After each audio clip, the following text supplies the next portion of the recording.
The chair has been notified by the Secretary of Convention and has just had it confirmed that we do have a quorum. Canon 3 requires the Secretary of Convention to do a roll call of eligible delegates unless the convention unanimously consents to dispense with the roll call. All right, without objection, the chair declares that the 186th convention to be organized for business. I want to take a moment to make a couple of other special introductions, particularly to those who are new clergy who have joined us since our 2022 convention: the Reverend Elred Dean, the Reverend Deacon Sue Gahagan, the Reverend Rebecca Kirkpatrick, and the Reverend Yuri Rodriguez. And also clergy who have accepted new calls since 2022, the Reverend Beth Scriven. Welcome. I'd also like to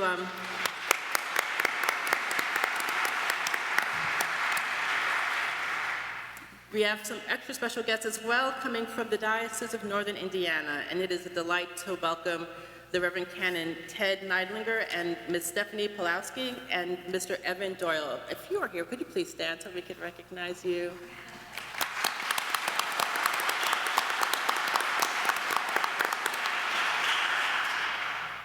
And though we have just seen the youth delegates stand, I would like to introduce them.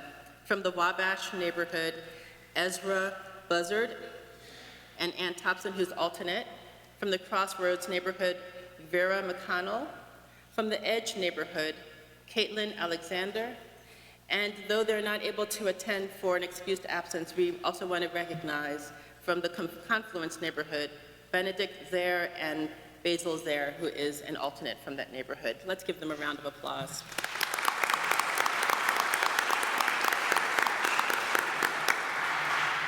I'm also delighted to announce bishop appointments as youth delegates Montana Barron and Greta Barron. Welcome to the two of you as well.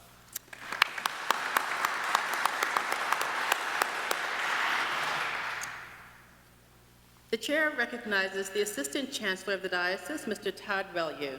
I would like to say, as by note, we're glad, Todd, that you are in the seat today. Our Chancellor, George Plews, is ill this week with the flu, and I would ask that you join me in prayers for him and for his recovery. But we're delighted that you're among us, Todd. Thank you, Bishop. A copy of the rules for Diocesan Convention, quorum and debate rules, are on the website or in the packets you just received. Please take a moment to review this document.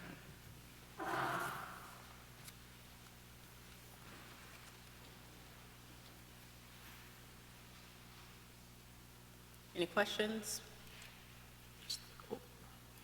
Wonderful. The chair calls on Canon Brendan O'Sullivan Hale to conduct a test vote. We will vote to accept the rules of order in a moment, but first I want to familiarize you with how we will be voting today. We'll be conducting votes today both electronically and by voice. Primarily in the morning we'll be voting electronically, and in the afternoon we will be voting by voice unless something is so close we must vote electronically. You should have received voting credentials when you arrived at the registration desk. I'm aware that some of you have not, and there's at least one of you in here that I have asked to receive a new voting credential. If that's you, go to the registration desk after I'm finished talking and retrieve a new voting credential. You'll receive a credential from a delegate who has not appeared. Don't be worried about a different name showing up. The credentials are actually fairly generic. Just make sure you're receiving one in the correct order of ministry, lay or clergy. Your voting credential includes both a voter ID and a password. We're going to be voting using a service called Election Buddy. And on the Election Buddy site, you'll sometimes see a term called access key. Access key and voter ID are the same thing. So anywhere you see access key, just enter your voter ID. Alternate delegates have also been issued voter IDs. During the test votes, please feel free to vote. But unless you are an alternate acting in your capacity as delegate, once we get to the for real votes, we will ask you to refrain. And if there are any close votes, we will be auditing those elections to make sure the voter integrity is retained. Youth delegates are permitted to vote.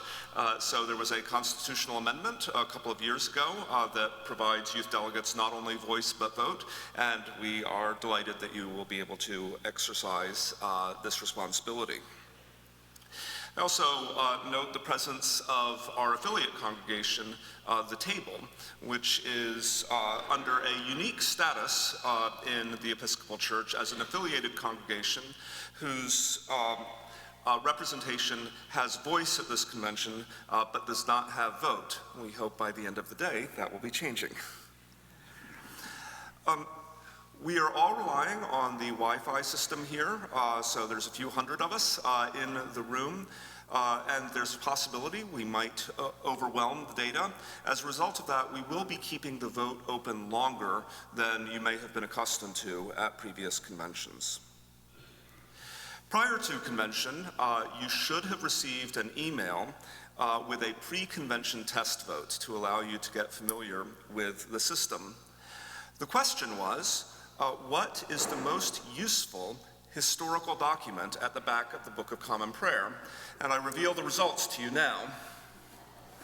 With 27.36% of the vote, the definition of the union of the divine and human natures in the person of Christ wins.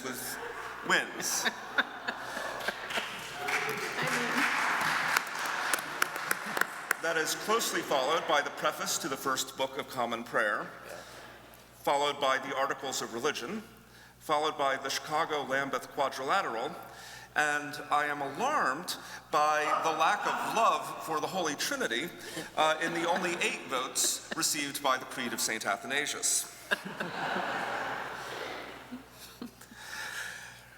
We will now proceed to a live test vote. If you'll give me a moment to open the vote. This would be a good time for those of you who need a new credential to go to the registration desk, please.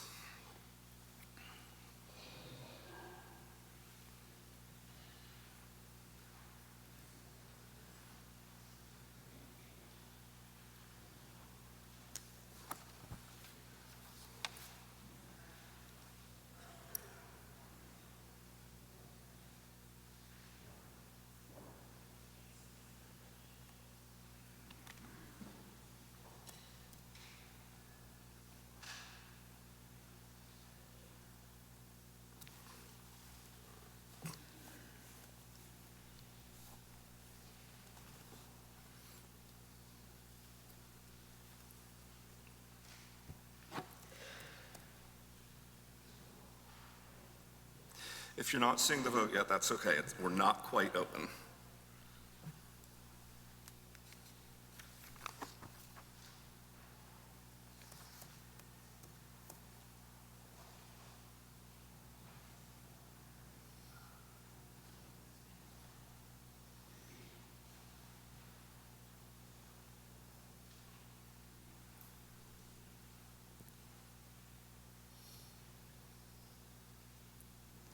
All right, the vote is now open. If you're not seeing it yet, please refresh your screen. The question asked of you is that the Diocese of Indianapolis requires a new or a secondary patron saint. Please select the one in addition to Jackson Kemper.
So I'm seeing at this point that only about 60% of you have voted. Is anybody having trouble?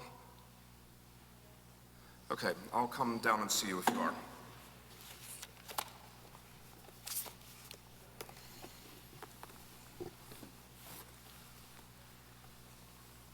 This is the point in the day when I confess that I did not bring my book of jokes and I have nothing.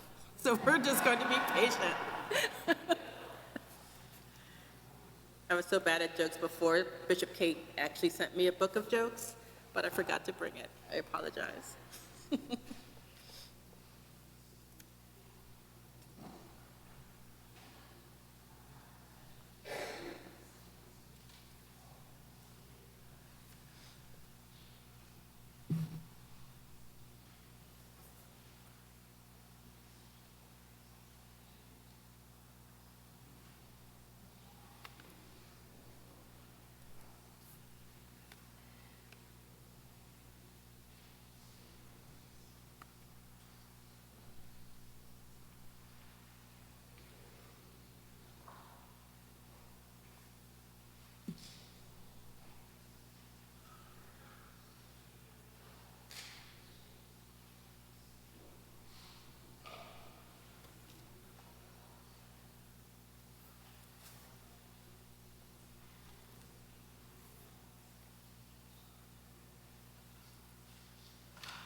Those of you who are having trouble at this point, it's actually because the vote timed out. So we have a winner. Okay, 73% of you were able to vote correctly. It's good that we're doing low stakes votes right now. So our winner, as our secondary patron saint of the diocese, is Florence Lee Tim Oy, the first woman in the Anglican Communion ordained a priest. I deliberately chose some of the more obscure saints on our calendar and hope that you will look up Zenaida, Philonella, and Hermione, Janani Luwum, Argula von Grumbach, and Samuel Isaac Joseph Shershevsky, who I assure you are all worthy. I want to congratulate you on your pronunciation of all those names. Dispatch, that was awesome. All right. Well, now we're actually going to move on to the next order of business. That would be our actual vote on the rules of order, which I am going to keep open longer than this other vote so that we can continue to troubleshoot. Right.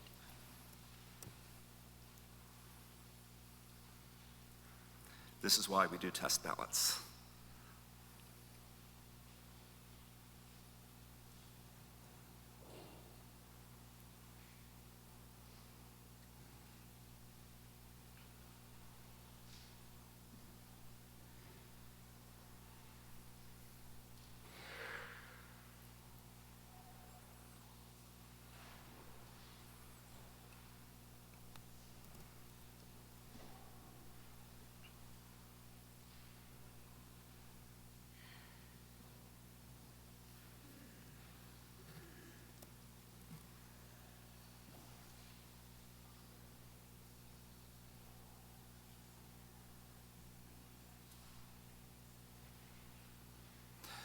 The vote is open.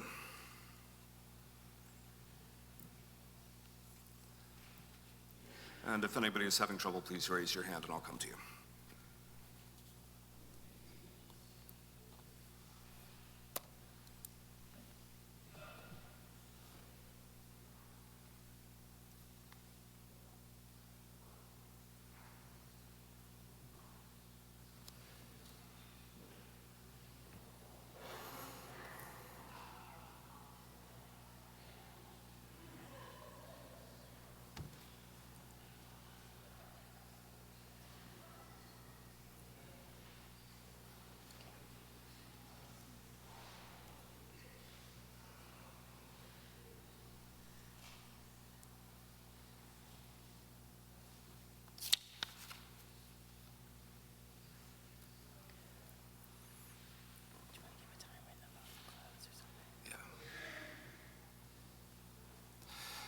I see that 68% of you have voted. Does anybody need more time, or are you having trouble?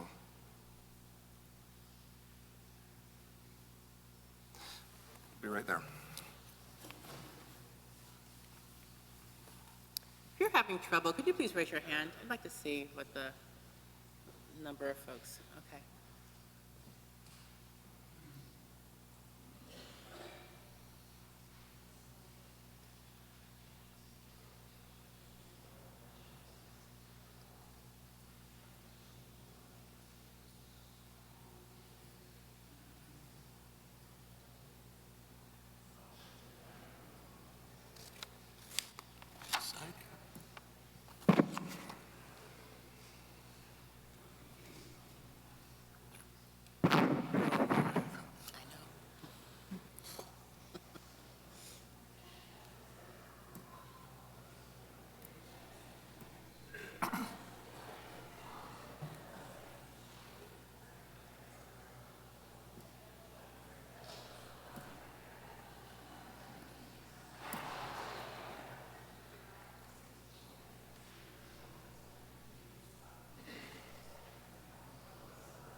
Others who need assistance with the vote, please raise your hand so Brent Dispatch can come to you. Others needing assistance? Okay. Get a timeout.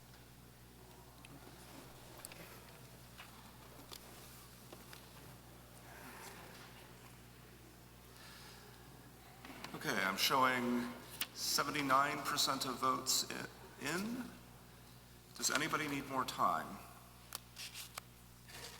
Okay, that I will close the vote. If I can find the button.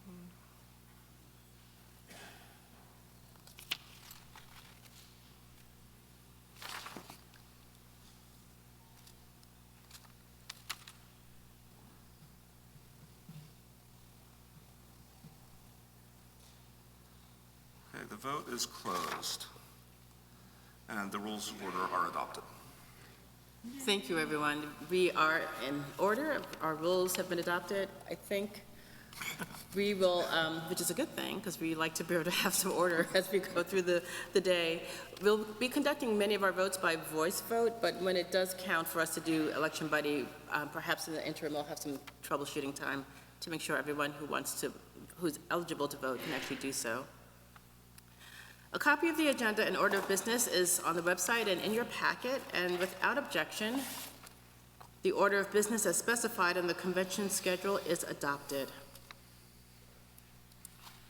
Anyone wishing to be nominated from the floor today was required to submit their information to the credentials office by 8:30 this morning, and we have received a nomination from the floor, and the biographies can be found on the website, and I believe they were made available outside at registration. I would like to recognize the Reverend Sam Vaught to introduce the nominations from the floor.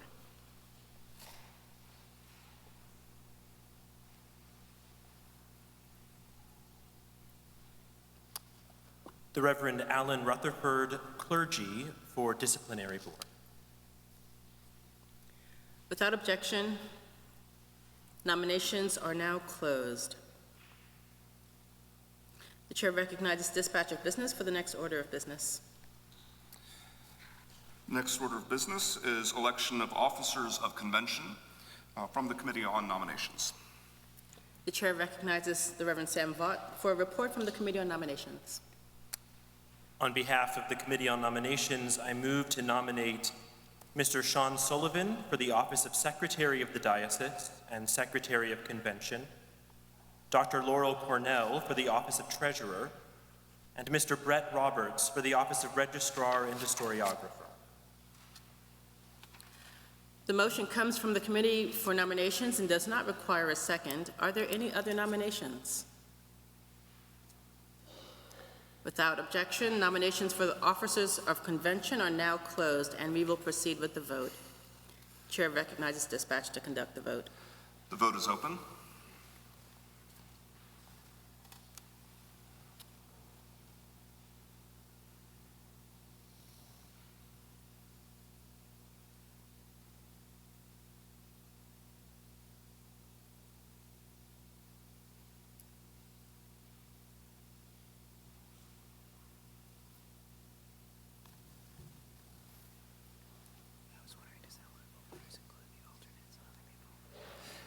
They can do it if well, yeah, it's also people that didn't show up. Right, yeah, that's what I'm saying. So I think actually 80% is the number.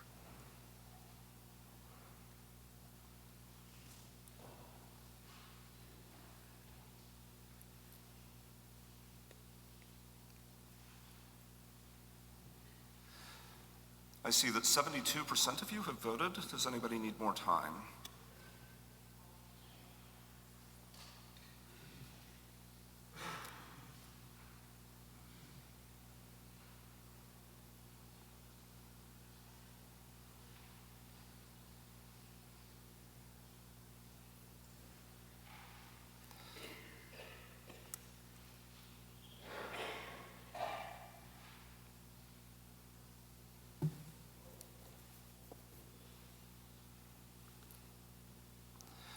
The vote is closing.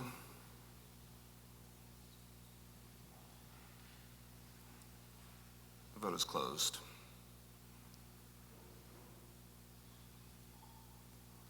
I believe the results will be displayed.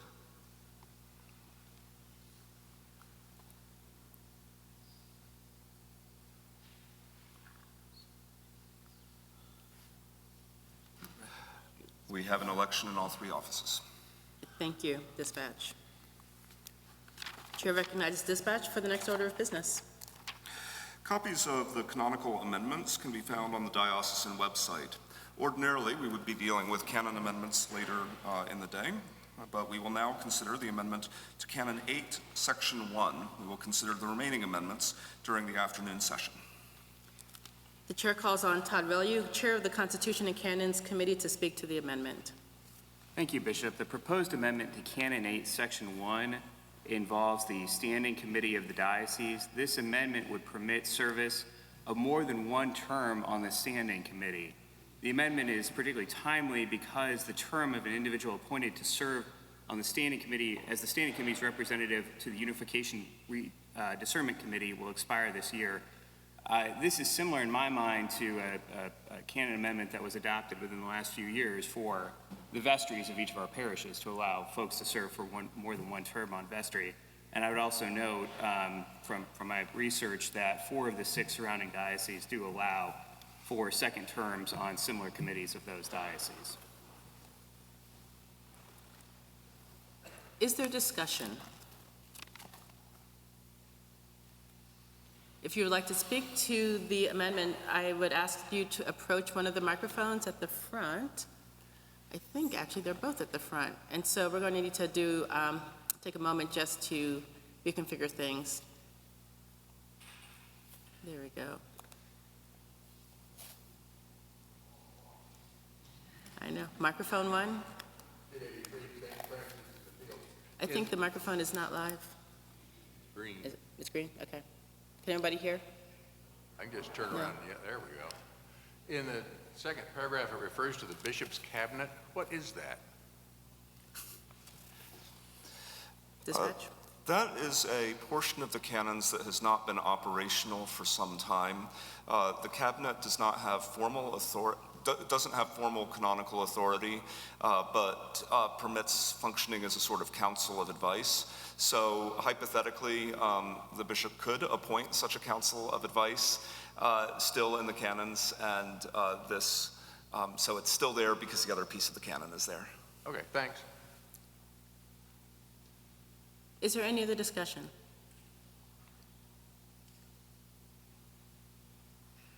Seeing no one approaching the mic, I will remind you that approval requires for this vote a simple majority vote by orders. We will do this as a voice vote, and we'll begin with the clergy order.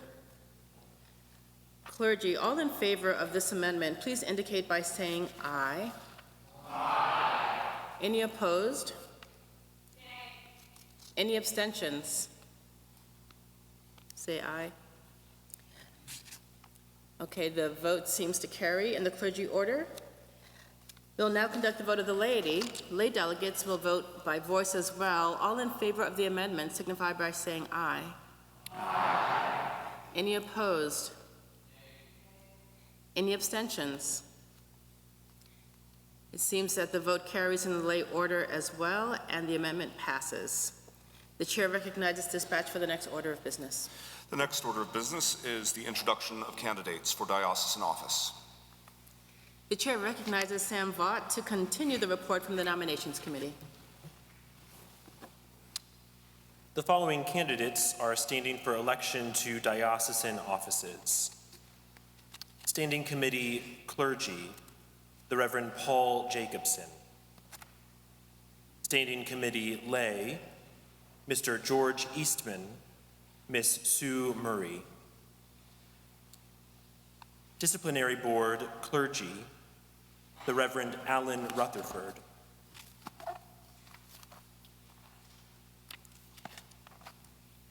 Disciplinary Board Lay, Mr. David Sloan, for a 2-year term.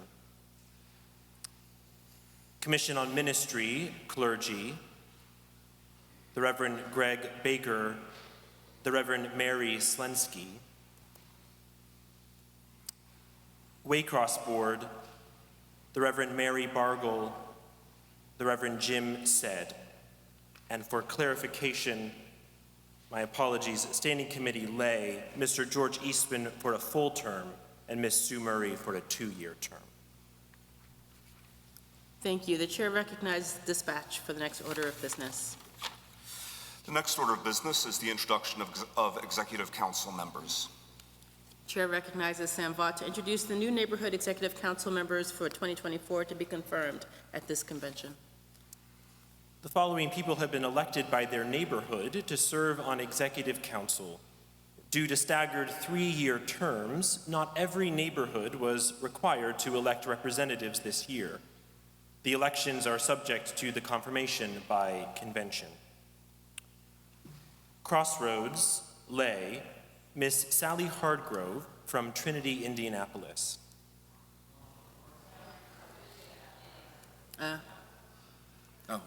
Excuse the typo.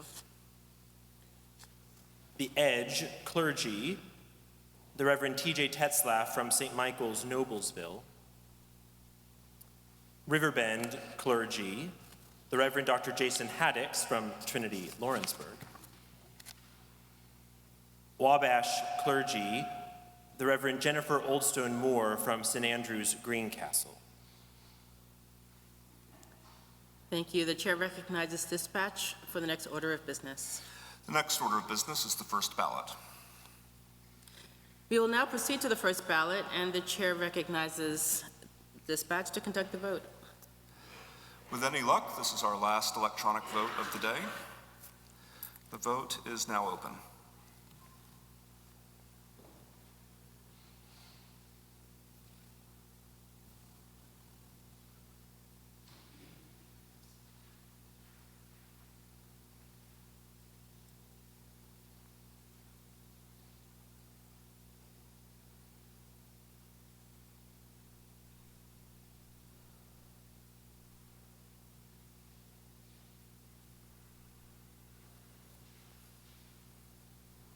In writing in advance by 1 p.m. today. Please submit those at the registration desk so that we can have those prepared to show on the screen at the time they come to for consideration. I also invite you to give generously to our convention offering that we will be taking up at the Eucharist at the close of our day today. The offering today will go to the Diocese of Jerusalem, which includes churches both in Israel and the Palestinian territories. And so, obviously, they need our help at this critical time. I'll note that that contribution will be matched by efforts coming from the presiding bishop's office, and so we join with those from across the entire Episcopal Church in supporting the Diocese of Jerusalem. Chair recognizes dispatch for the next order of business. We have election results, if we can show those on the screen. Sally Hardgrove is confirmed as lay Executive Council representative from Crossroads. TJ Tetzlaff is confirmed as clergy representative from The Edge. Jason Haddix is confirmed for Executive Council clergy from Riverbend. Jennifer Oldstone Moore is confirmed as clergy Executive Council from Wabash. Standing Committee lay George Eastman is elected in both the clergy and lay orders. Standing Committee lay Sue Murray is elected in both the clergy and lay orders. Standing Committee clergy Paul Jacobson is elected in both the clergy and lay orders.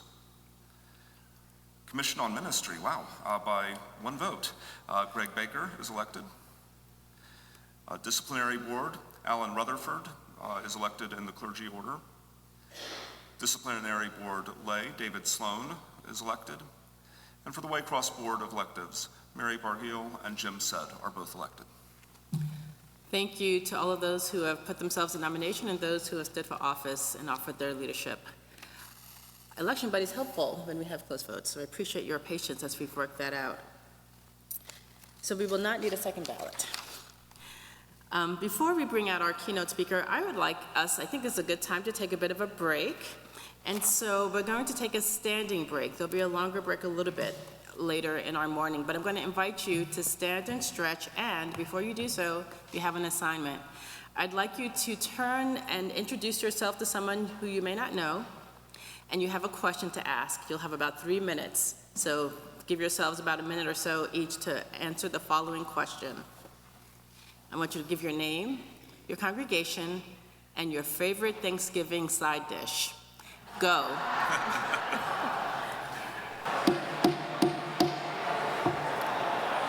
The convention will be in order.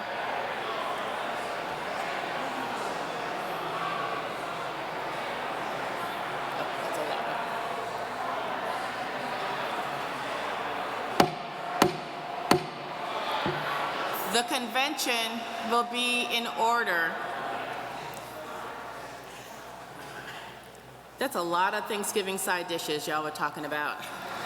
That's okay. So I appreciate your patience as we await the arrival of our keynote speaker and her settling in. We thought we would massage the agenda a little bit to make good use of our time. And so we are going to move forward with some of the, what we might call, less substantial canonical amendments that have to do with typos. Anyway, I'm getting ahead of dispatch. Dispatch, what is our next order of business? Our next order of business is correcting typos with the amendment to Canon 20, Sections 4 and 17, and Canon 23, Section 6C. The chair calls on Todd Value, Chair of the Constitution and Canons Committee, to speak to the amendment.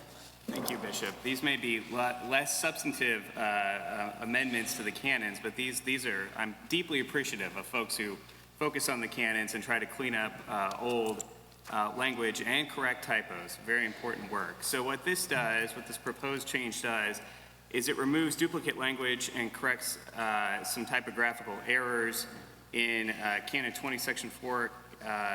It removes duplicative language there. In Canon 20, Section 17, it corrects a typo at the end of that section, and then another typo is corrected in Canon 23, Section 6. And I thank the Reverend Alan Rutherford for his service. Thank you. Is there any discussion? Choose wisely. Approval requires a simple majority vote by orders. We'll begin with the clergy vote. Clergy will use a voice vote for this. All in favor of the amendment, please indicate by saying aye. Aye. Any opposed? Any abstentions? The amendment seems to pass in the clergy order. We'll now conduct the vote of the laity. Lay delegates, voting by voice, all in favor of the amendment signify by saying aye. Aye. Any opposed? Any abstentions? The amendment passes. Thank you all. The chair recognizes dispatch for the next order of business, which I think is Our plenary speaker. wonderful. The convention will be in order.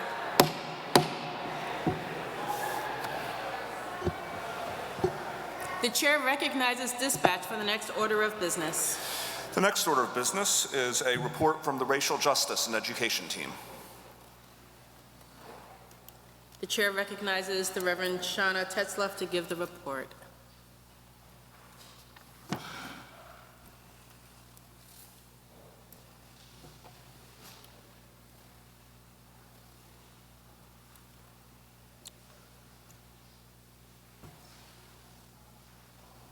Good morning.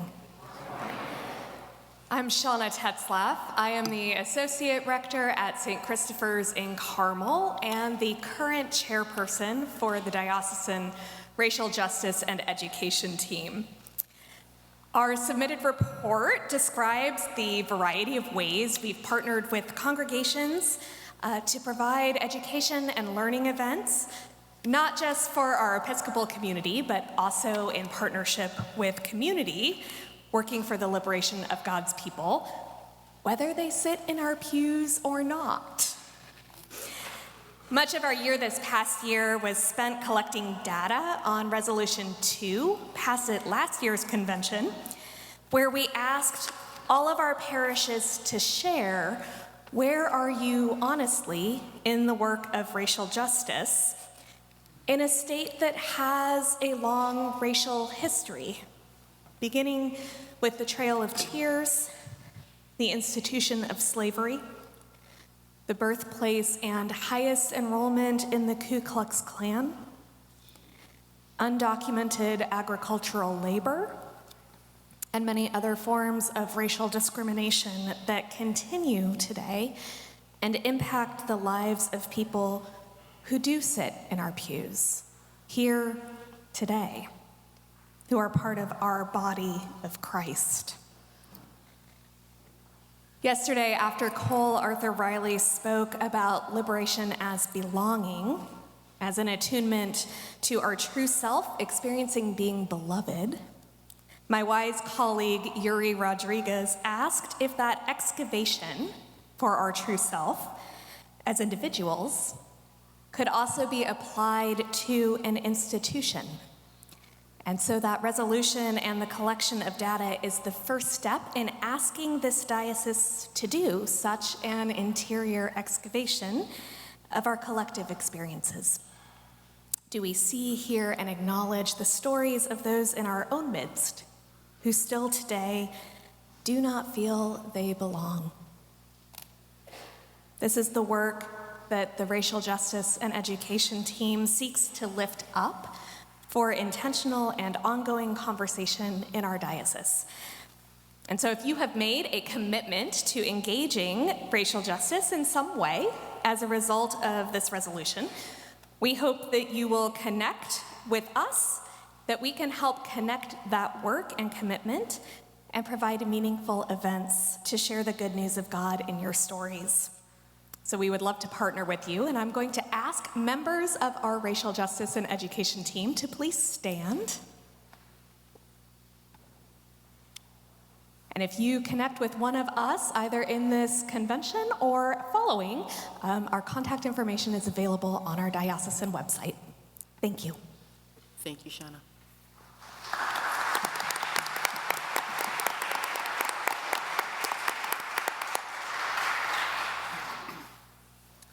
The chair recognizes dispatch for the next order of business. The next order of business is an update from the Reunification Discernment Team.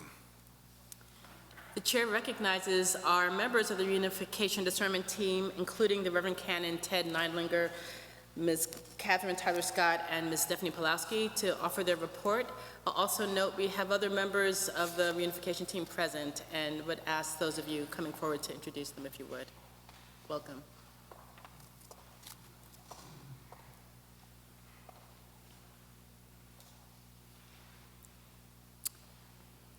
I'm still catching my breath from the presentation, but it was very powerful. Good morning, everyone. I'm Catherine Tyler Scott, a member of St. Paul's, Indianapolis, and I am joined by now 4 esteemed colleagues, but 2 of whom are from the Diocese of Northern Indiana, and they will be co-presenting with me this morning, and they'll introduce themselves next, and then we'll introduce the other committee. My name is Stephanie Plowski, and I am from the Northern Indiana, Trinity Logansport. I'm Ted Neidlinger. I reside in Kokomo, but I minister in Huntington, out by Fort Wayne. We're going to embody. I'm Jody Barron. I'm canon and senior associate at Christ Church Cathedral in Indianapolis. Alan Rutherford, pastor of St. John's Episcopal Church in Mount Vernon, Indiana. Thank you. So we are members of a 12, I don't want to call them disciples, but 12 people called to do this work, and we're serving on the Reunification Discernment Committee. We are going to begin our report with a brief chronology of how this committee came into being, and a reminder that there are always larger forces of change that make us stop and take time and obligate us, the church, to respond responsibly by re-examining our mission and how to be more effective in carrying it out in the world. So we're going to start with that brief chronology, and then we're going to look at the committee's charge, some of the learnings that we've already discovered in our time together since March, and then the next phases of this work, in which we really need to hear from all of you, opportunities for your participation in this discernment, and then we'll end with a closing prayer. So the need to engage in this deeper reflective work was recognized in a 2012 General Convention resolution stating that during Episcopal transitions, standing committees must ask the question of viability or partnership. And this means engaging in what I call spacious questions, questions that ensure inclusive exploration and discovery. So several years after the passage of this resolution, the Diocese of Northern Indiana elected Bishop Doug Sparks, and a year later, the Diocese of Indianapolis elected Bishop Jennifer Baskerville Burrows. These 2 bishops have formed a bond of faithful friendship and collaborative partnership that in 2021 led to what we fondly call the Episcopal Summit at the Coffee House in Kokomo. The circle of conversation and collaboration widened to include the standing committees, councils, missioners, and staff in their dioceses. And a meeting of clergy in both dioceses was planned to be in person. However, COVID made it necessary to do it on Zoom. So in 2023, the bishops appointed the Reunification Discernment Committee.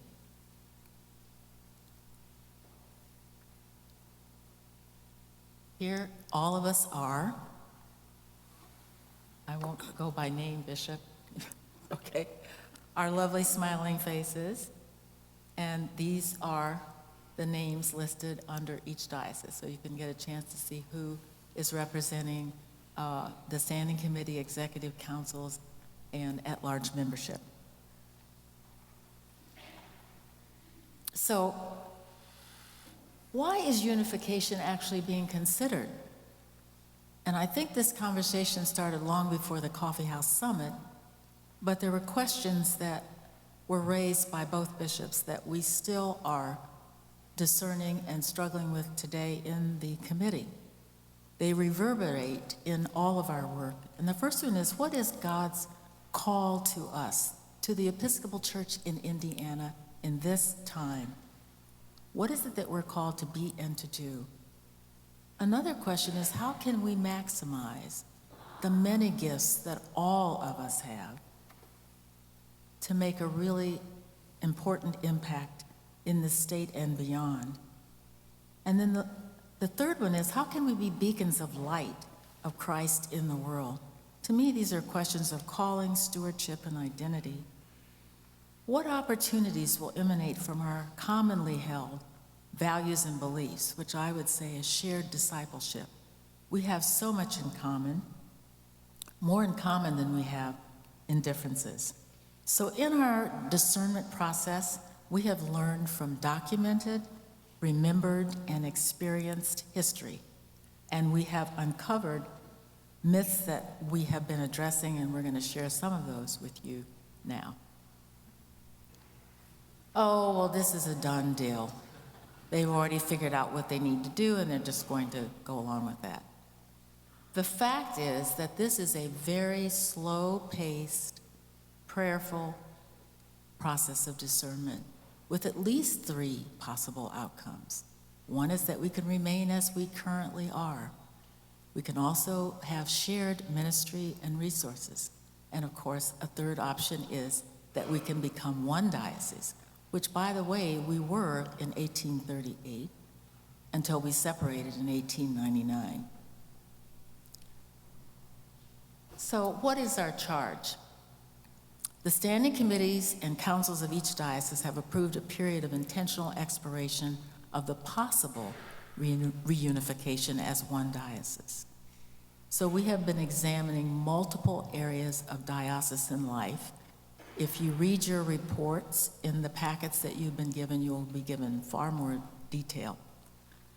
So should we recommend reunification, we are charged with offering it as a resolution and also a timetable for the process of doing so.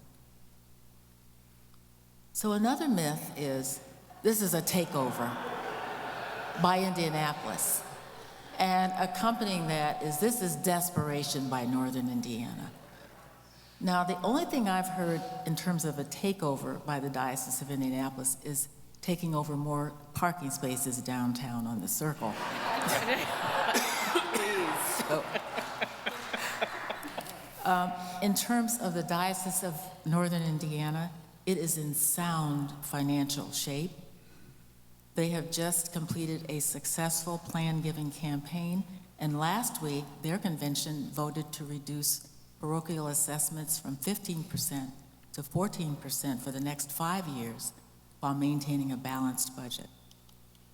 So our bishops have repeatedly reminded us that the motivation for discerning the possibility of reunification is out of a shared belief, a shared sense of mission, that the Episcopal Church has much to offer in a fragmented and tumultuous world. So we're going to continue to share with you what we have been discovering in the time that we've been together. And Stephanie, you will be taking us to the next set of, did I go too far? No. Okay. So I've already said this, our bishops are hope-filled as we are as well.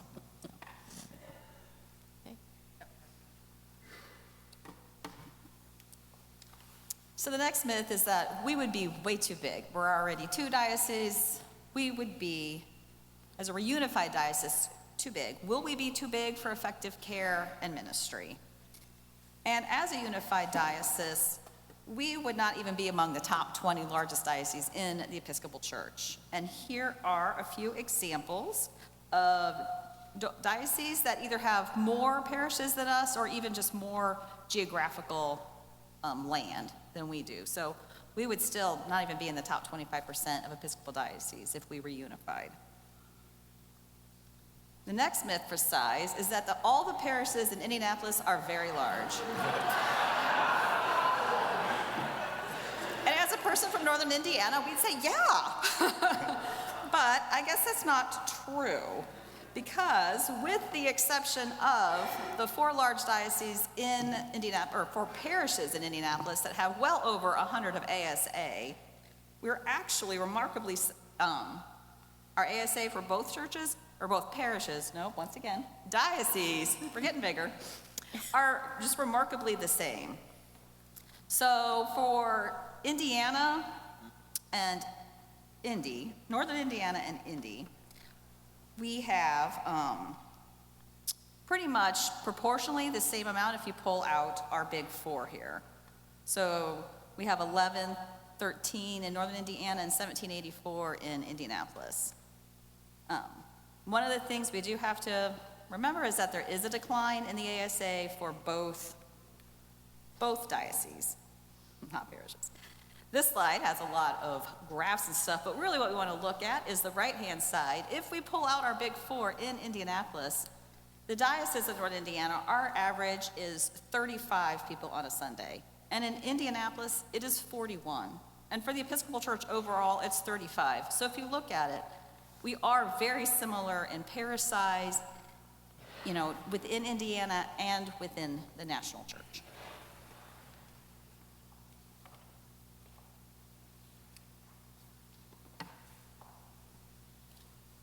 One of the next things we confronted was the idea. It's an outrageous idea to even contemplate cooperation or reunification.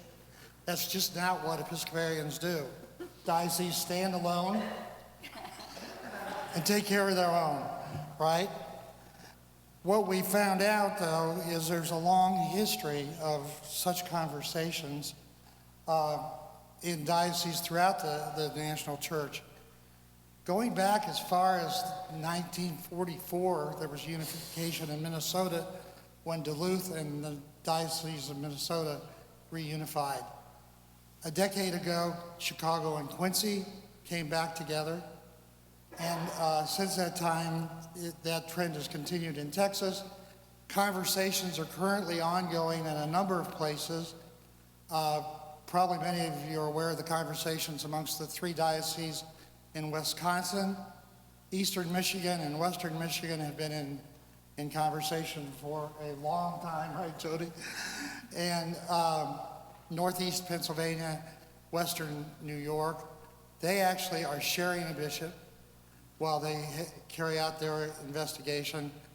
And those dioceses in Bethlehem and central Pennsylvania, also in discernment, something very unique in the three New England dioceses, each bishop has continued as the ordinary in their own diocese while accepting the role of assisting bishop in the other two while they continue. So there's conversations going on everywhere about that. Wisconsin and Eastern and Western Michigan both will be taking votes early next year about furthering their process. The other concern is about how different we are as dioceses.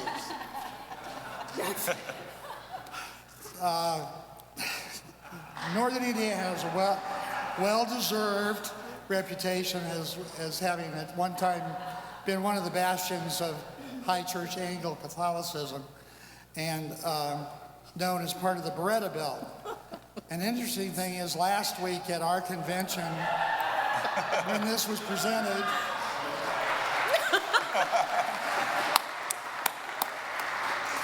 when this was presented at our convention, two of our delegates had to get out their phones and Google what a Beretta was. Fortunately, it came back with the hat and not the pistol. Oh, this is not mine, by the way. Thank you, Christian Barrett. That's why we included a picture on this slide. But the fact is that Bishop Sparks doesn't even own a Beretta unless he's about to be gifted with one. No. Which Christmas is coming. Christmas is coming. But as we've discovered that in both dioceses, there's a wide range of liturgical styles. And I think that any Episcopalian in Indiana would find themselves comfortable worshiping in any church in either diocese where we share our liturgy and our love of the Book of Common Prayer.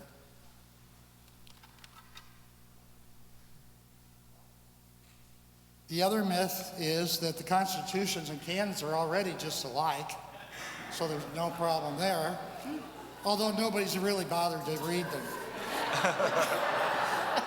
I can assure you there is one person in this room who has read both of them repeatedly.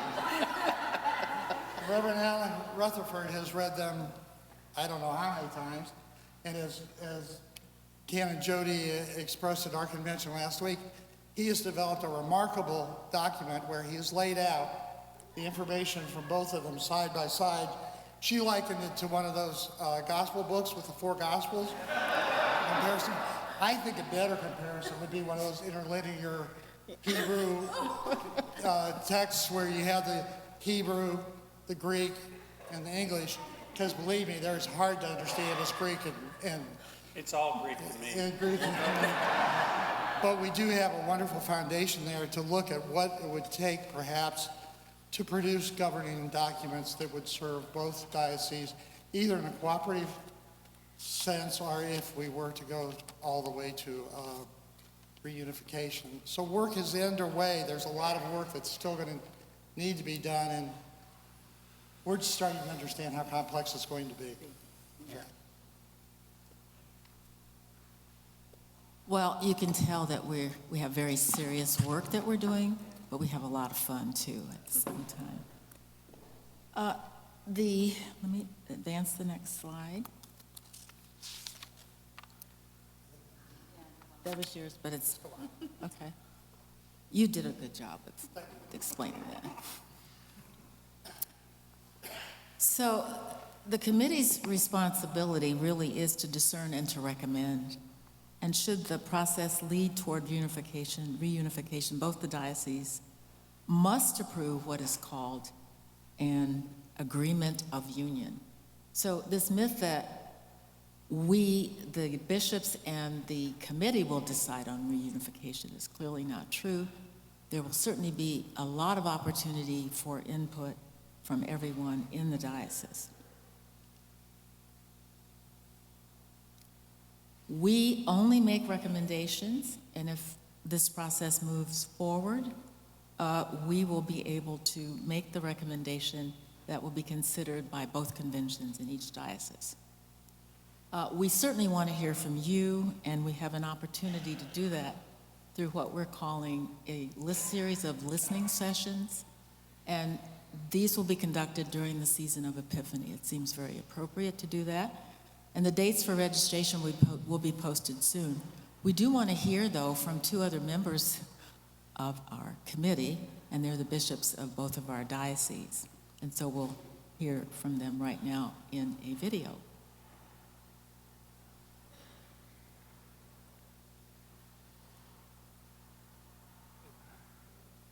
We hope to hear from them.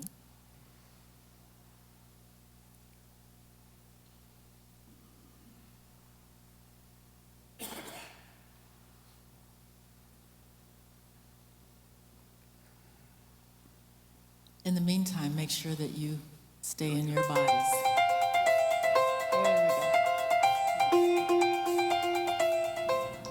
Sisters, brothers, siblings in the Episcopal Church in the state of Indiana, grace and peace be with you in Jesus, the light for all people. Greetings, friends. It's great to be here with Bishop Jennifer to share with you our excitement and hope for the continuing work of the Reunification Discernment Committee. They've been meeting now for about 7 months, spending time gathering information, getting information about our histories, about budgets, about canons and constitutions, and also engaged in conversation with people in other dioceses who've been engaging in this same kind of discernment. So thanks to those wonderful 12 people and everybody else who's contributed in giving information as they continue their work. It's been an incredible process. I have watched our team work so hard getting into the weeds of details and not only helping us understand each other's respective dioceses, but I'm actually learning a lot about the Diocese of Indianapolis thanks to their research and interviews and information gathering. It's been an incredible process. The exciting thing that is coming your way is an invitation for you to participate in listening sessions that are scheduled during the Epiphany time. They'll be sort of launched as well with the one website that both of our dioceses are committed to working and populating with information. That's exciting news, and all of the work that the committee has done in gathering data will be shared at that site, right, Bishop Jennifer? Exactly. So the idea is that as much as the discernment team has been gathering information, we actually still want to especially hear from all of you. We'll have these sessions available, even one with Spanish interpretation, so that language hopefully will not be a barrier to barrier to participating. And then the website is our, ability to send information your way so that we don't want anyone in the dark in this process. It's too Absolutely. exciting and it's too important, so we want to make sure you're well informed. So keep this process in prayer. I know that Bishop Jennifer and I pray for everyone involved in this and look forward to hearing more and more from you as the listening sessions make their way here. Blessings on our conventions, and may God continue to bless us as we move forward.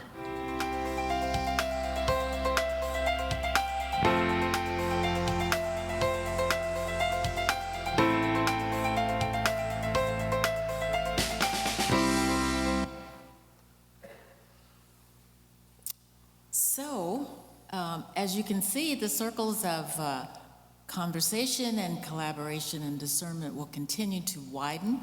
The questions, hopes, and concerns of both dioceses will be heard through this series of listening sessions, and the website for the reunification discernment process will be up and running very soon after this convention is adjourned, and it will be launching in mid-November. So we're very happy about that. We do want to hear from everyone possibly who is interested in participating. So we would like to end with a closing prayer, and I'm going to start by saying something that the brothers in the Society of St. John the Evangelist remind us, and that is that we are agents of God's kingdom on earth, and we must then be in conversation, not only with each other, but in conversation with God. We not only must listen to our voices, but we must continue to seek divine guidance through prayer. And we ask for your prayers for this work as we pray. Lord, it is your voice that calls each of us to play our part in the story of your church, for you have made us with your purpose of revealing love in a challenging time and in a divided world.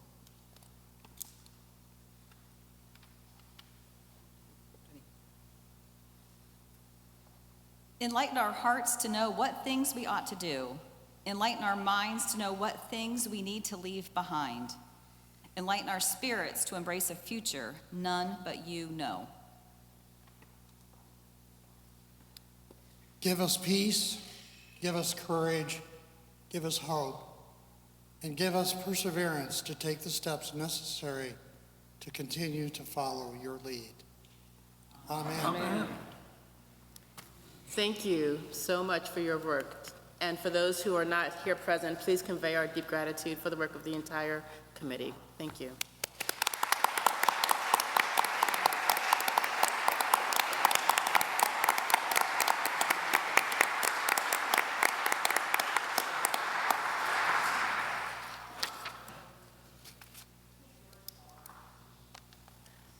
Let's see. The next order of business is to recognize those co-conveners of the neighborhoods who have served this year. We'd like to recognize them with deep gratitude for their service. From the Confluence neighborhood, we recognize the Reverend Alan Rutherford and Ms. Beth Dingman. From the Crossroads neighborhood, the Reverend Adam Pierce and Mr. Scott Troust. From the Edge neighborhood, the Reverend Dr. Barbara Ann Fisher and Mr. Steve Lawson. From the Riverbend neighborhood, the Reverend Dr. Jason Haddix and Mr. Ben Sapp. From the Wabash neighborhood, the Reverend Jim Said and Mr. Aaron Morrison. From the Waycross neighborhood, the Reverend Whitney Smith and Ms. Addie Smith. The chair would like to also introduce the co-conveners elected to serve for the next year. From the Confluence neighborhood, the Reverend Holly Rankin-Zaire from St. Paul's Evansville and Mr. Mike Stalbert from St. Stephen's New Harmony. From the Crossroads neighborhood, the Reverend Adam Pierce from Trinity, Indianapolis, and Mr. Scott Troust from St. Timothy's, Indianapolis. From the Edge neighborhood, the Reverend T.J. Tatzler from St. Michael's, Noblesville, and Mr. Steve Lawson from St. Christopher's, Carmel. And from the Riverbend neighborhood, the Reverend Alan Wallace and Ms. Cindy Wood. From the Wabash neighborhood, the Reverend Jim Said from Good Samaritan, Brownsburg, and Ms. Jessica Short from St. John's Crawfordsville. And from the Waycross neighborhood, Ms. Yvonne Oliger from St. David's Bean Blossom, and the Reverend Kelsey Hutto Ford from St. John's, Bedford. Can we give a round of applause for all of those who've served us?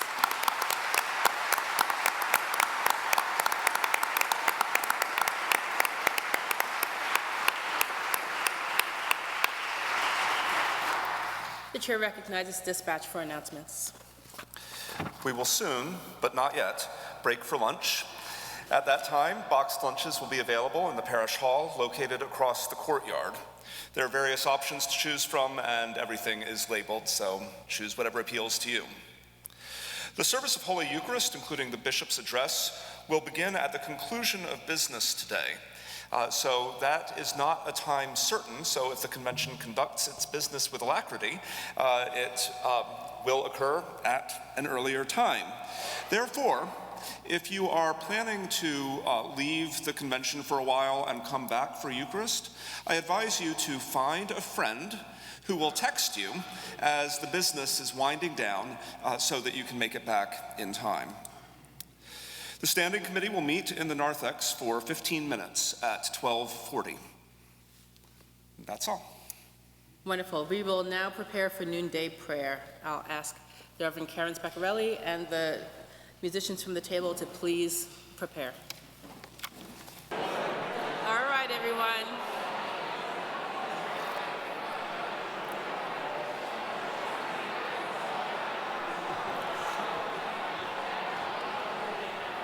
Let's come back to order.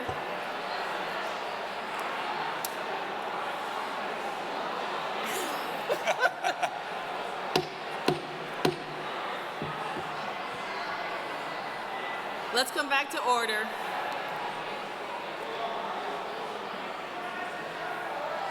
I do. I'm going to call on dispatch for the next order of business. Let's come back. The next order of business is a youth ministry update. Thank you.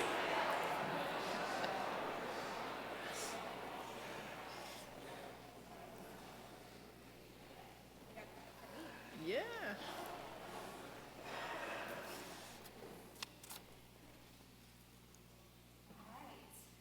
Thank you, Bishop Jennifer. Thank you, Canon Brendan, and hello, everybody. My name is Heather Kennison, and I joined the diocese 6 months ago as the diocesan youth minister, serving. Thank you.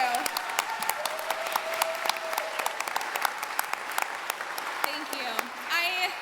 I'm incredibly grateful to be here, truly. After serving in vocational youth ministry for 13 years, churches big and small, as well as developing an organization for youth workers, I learned that my first love is youth ministry, and my second love is youth ministers. My passion, we're a fun bunch, honestly. My passion and calling is helping youth workers, both paid and volunteer, succeed at youth ministry. And that is why I'm here with you today. 18 months ago at Clergy Day, a group of clergy requested that Bishop Jennifer bring back diocesan youth ministry. It had been on hiatus since just before COVID, and as churches were coming back to a new normal, youth were not coming back to church. Bishop Jennifer and Canon, now Bishop-elect Kristen White, hired ministry architects, a well-respected ministry consulting agency.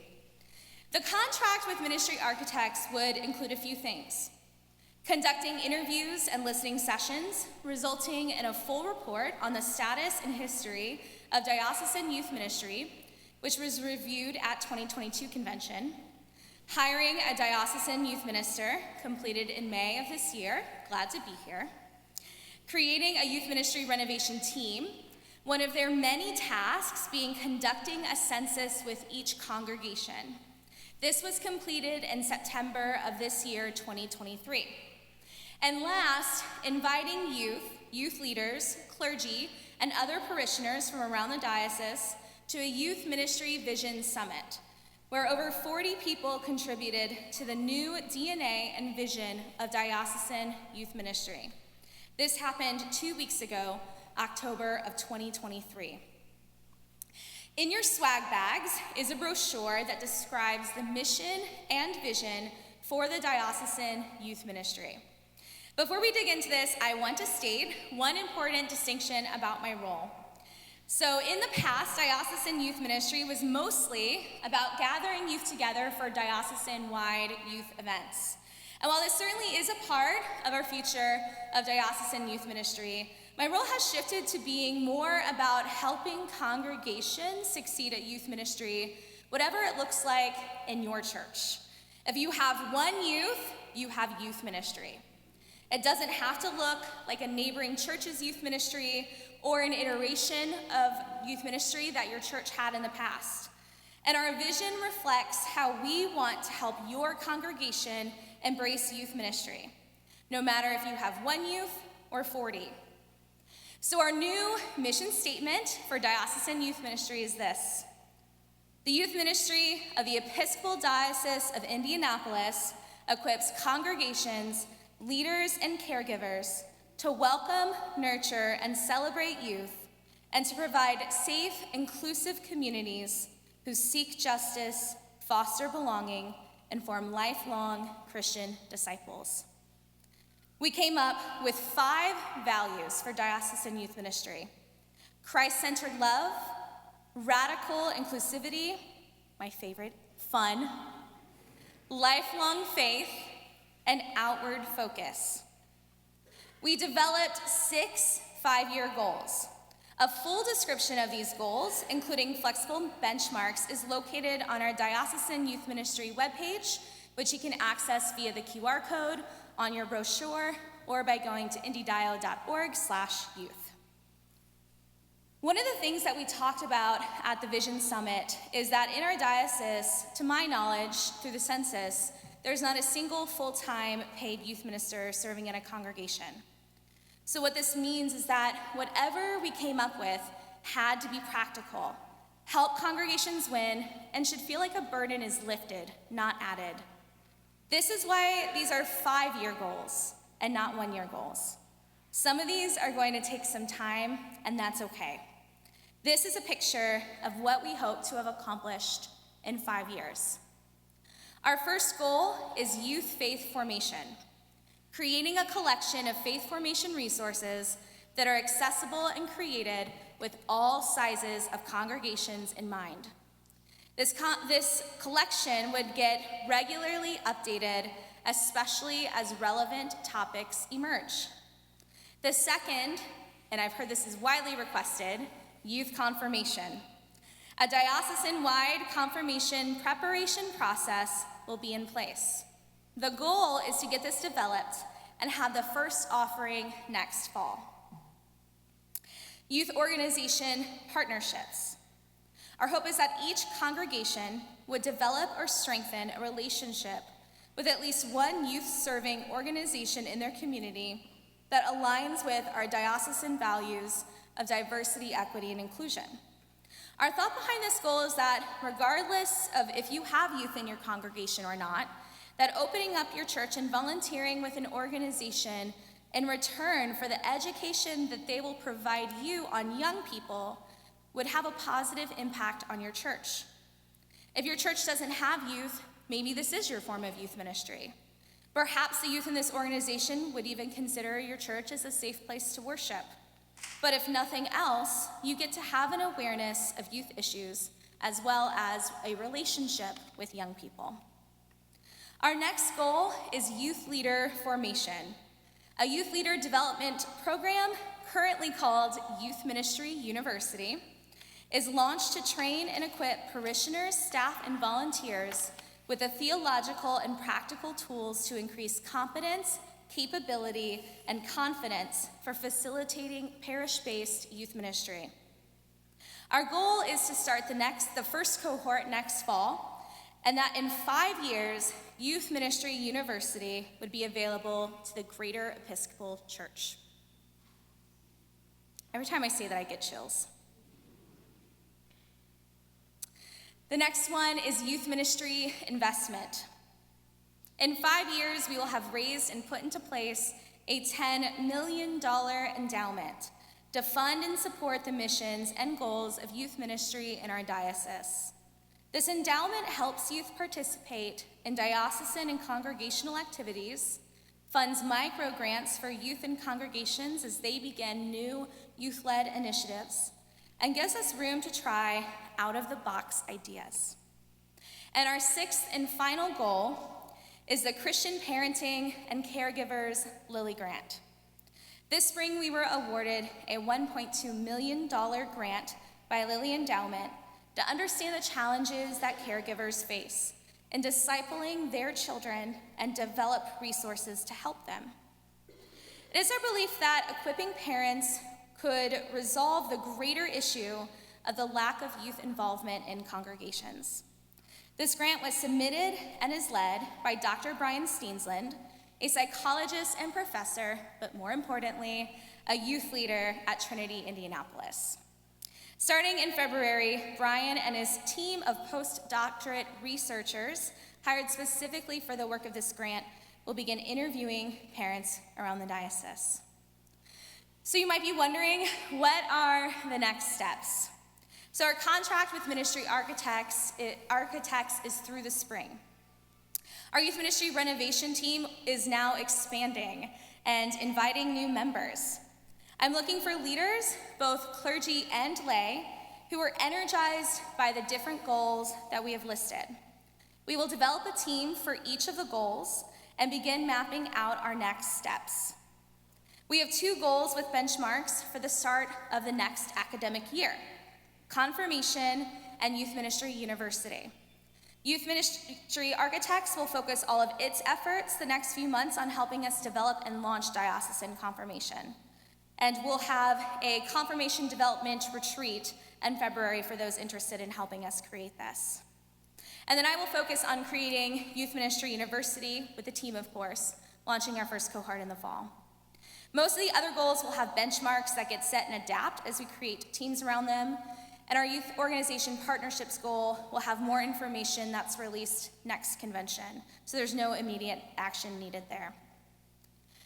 Now, I hope that you all can feel incredibly proud of the work that you all have contributed to. As you look at this brochure, I hope that you can see where your voice contributed, and that as we look to the future, you can do so with hope and excitement. In addition to this work, I want to remind you that I am here for whatever you need. I'm not just working on these 5 goals. I'm here to serve you. So there's lots of ways that this could look like. It could look like visiting with your congregational leaders, or to talk about how to create youth ministry or how to attract young families. It looks like mentoring and coaching leaders. It looks like coming to your congregation on a Sunday to meet your parishioners and or preach. It looks like teaching a workshop to your parishioners on teenagers, including mental health, how they view human sexuality and gender identity, how to grow younger as a church, or general youth ministry training. It also looks like attending youth ministry or congregational events to get to know your youth and their families. The last thing that I want to share is that registration for our 2024 Diocesan Youth Mission trip is live. We plan to serve the city of Philadelphia from July 7th through 14th. Information about this trip is on our Diocesan Youth webpage, again, located through the QR code or on the website. This last year, we took a group to New Orleans and had an absolute blast. This trip created new relationships, strengthened existing ones, and it was also a great welcome party for me because I was just a month in. Thank you so much for supporting teenagers around central and southern Indiana. Last night during our intercessions, I heard a voice pray for our young people, and I started crying like a little baby. Just thinking about how fortunate I am to be in a room full of people who really, really care about young people. And I think a lot of that is due to Bishop Jennifer's influence and her leadership in that area. And I'm grateful to be here, and I'll say it over and over and over again. But to be surrounded by people who care about young people, like, you don't find that everywhere, even in the church. So I look forward to what we create together. I've already seen many signs that God is excited about the work that is ahead of us. Thank you.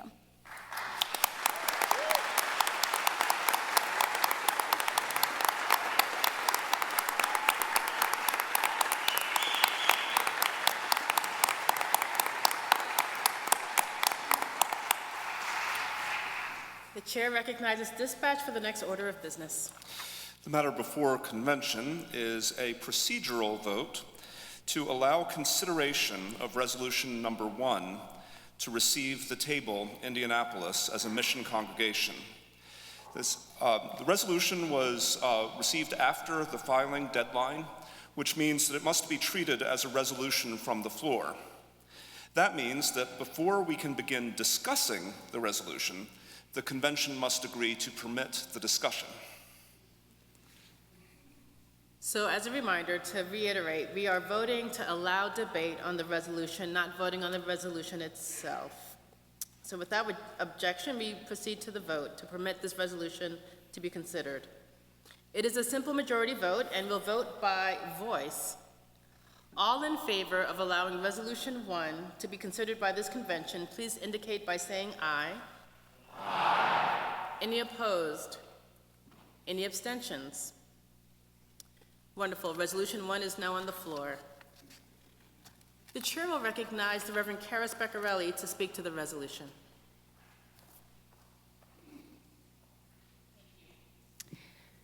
It is my pleasure to speak to Resolution 1, to receive the table as a mission congregation in this diocese. There is a diversity of churches among us in this room, and what unites us, aside from our history and a whole lot of canons, is a centeredness and a shared ethos of worship and theology, and a commitment to be in relationship with one another.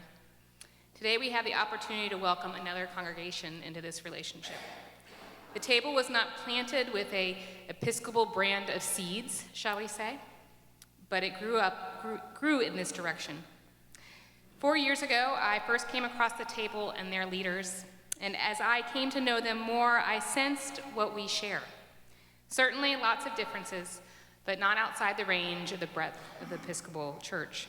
And their centeredness in the gospel, an expression of the Episcopal ethos quite clear, even if not named at that time.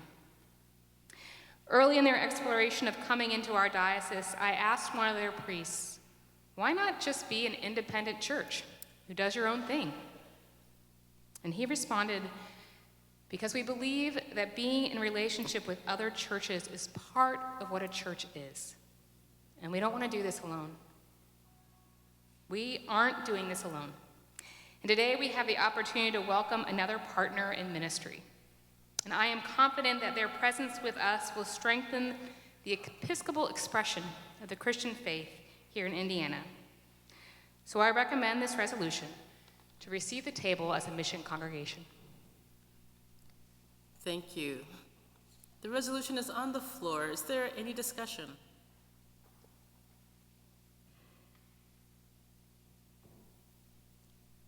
It looks like we're prepared to vote. This is a simple majority vote. We'll vote by voice. All in favor of Resolution 1, please indicate by saying aye. Aye. Any opposed? Any abstentions? The resolution passes.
As a word of announcement about what we have done, the whole church rejoices, truly it does.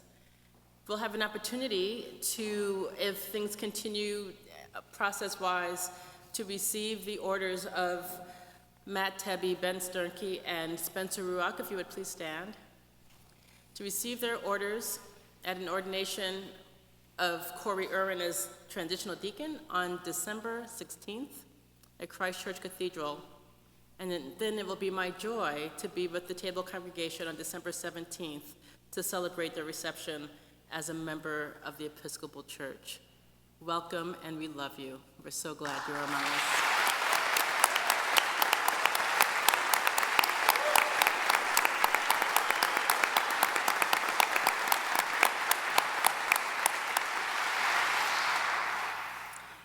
The chair recognizes dispatch for the next order of business. We will now proceed to canon amendments. We voted on 2 of the canon amendments in the morning session. Our next order of business is the amendment to Canon 12.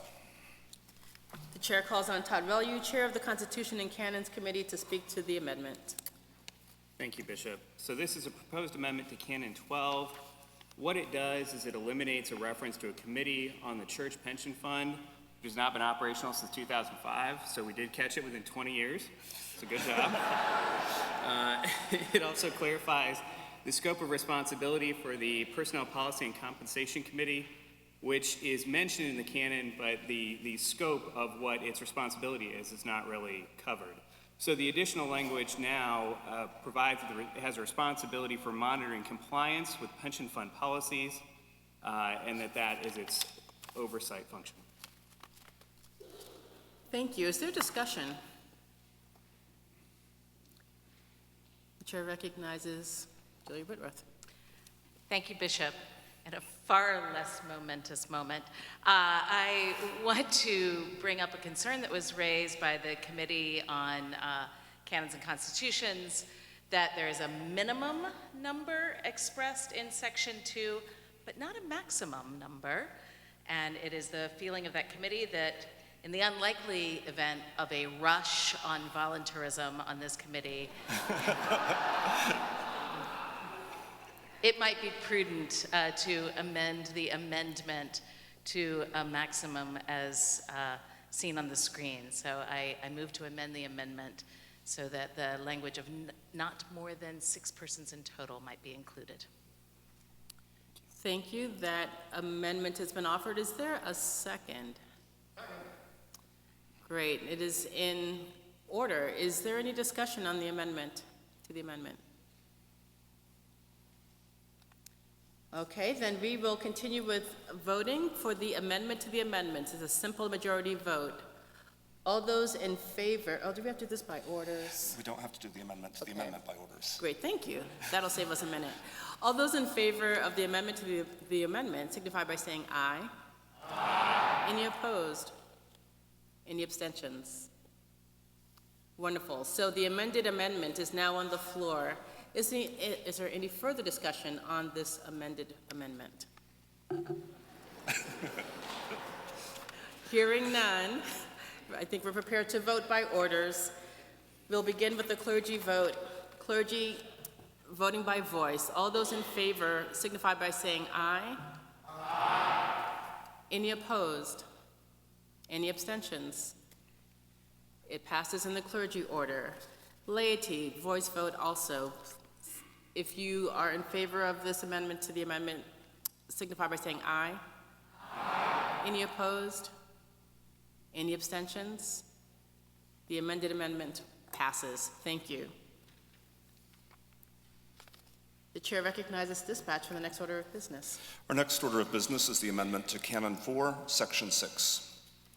Chair calls on Todd Relu to speak to the amendment. Thank you, Bishop. So this is a proposed amendment to Canon 4, Section 6. So Article 8 of our Constitution indicates that the canons will provide for the selection of representatives to the representative bodies of the province to which the diocese is a member. Right now, we do not have anything in the canons that provides for the selection or for a method of selecting representatives to the province. So this addition to Canon 4, Section 6 provides that method of selection. Thank you. Is there any discussion? Microphone 2. Madam President, there is Please introduce yourself, please. Yes, Mary Yes. Slensky, Christchurch, Madison. There is a revised resolution. Is that ready? What we discussed earlier is technically an amendment to the resolution. There's an amendment to the resolution. Is that the amendment that's on the screen currently? It's not I on the believe it's screen. coming. It's coming, okay. Yes, that's what's on the screen now. Mary, would you summarize the amendment that you're proposing to this amendment? Yes, ma'am. Happy to. As the Chancellor said, the canons are silent on who should represent this diocese at this intermediate organization level of the process. There are provincial bylaws that are in place, but it takes a little looking to find them. At the province, we need 1 clergy person, 2 lay people to serve in the governing body, and in addition, 1 person to serve on their executive board. The resolution holds up two things. One is that to honor the voice of convention. In doing so, provide a way of raising up those and honor this voice. And what it asks for is that the first place we go for those representatives is the elected body of our General Convention deputation. The reason for that is we elect from this body 16 individuals, 8 clergy, 8 lay persons, to represent us in the wider church. Of those, 10 will serve at General Convention. So you have 6 people you have already elected to serve in the wider church in a position that is also ministry in the wider church. So proposing that we go there first and ask the deputation to make recommendations. The second piece that's in this is that the appointing body be the standing committee, which again is a body that is raised up out of the convention and serves in part of its responsibilities to the wider church. So it's maintaining this voice, joined voice of laity and clergy in the councils of the church. The standing committee would make an appointment. If within the General Convention deputation there is not the need